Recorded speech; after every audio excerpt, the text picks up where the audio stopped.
ислам діні негізі білімге аса бір мән беретін, ерекше бір мән беретін дін.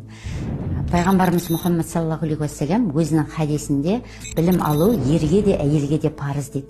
Осыдан біз білеміз, және де басқа да Құранның сүрелерінің аяттарынан қарайтын болсақ, білім алу негізі тек қана ер адамдарға емес, әйел адамдардың да парызы болып келеді.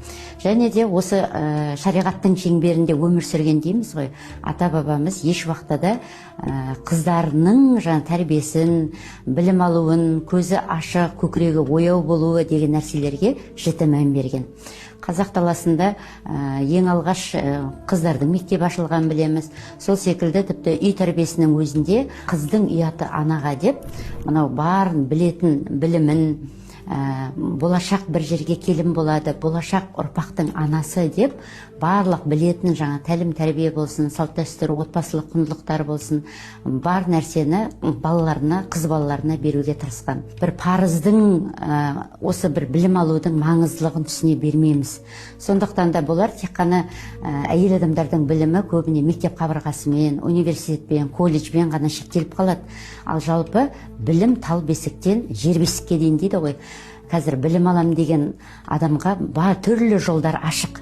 Онлайн болсын, офлайн болсын, діни сауаттылығын өзі көтеремін деймі, әлде тұлғалық дамимын деймі, немесе бір психологиялық адамдармен қарым-қатынасы, отбасындағы мәселелерге байланысты білімнің жолдары көп. Жатағым өкілдерінің бір санасында әлі бір әйел адам үй тірлігінде отырады, олар көшеге шықпайды, жұмыс жасамайды, олар тек бала тәрбиесімен ғана айналысады ғой, оларға оқып қажеті не?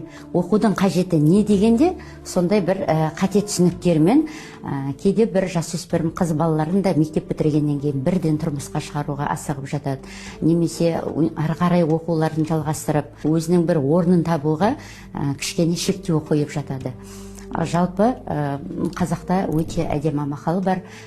Ұлды тәрбиелегенің, ерді тәрбиелегенің, қызды тәрбиелегенің, ұлтты тәрбиелегенің дейді. Ер адам түздің адамы, сыртта жүретін адам, сыртқы шаруаларды бітіретін, сыртқы шаруалармен айналысатын адам ретінде. Ал әйел адам шаңырақтың ұйтқысы, баланы тәрбиелейді, ұрпақты тәрбиелейді. Сондықтан да әйел адамдар өте жан-жақты білімді, сауатты болуы қажет.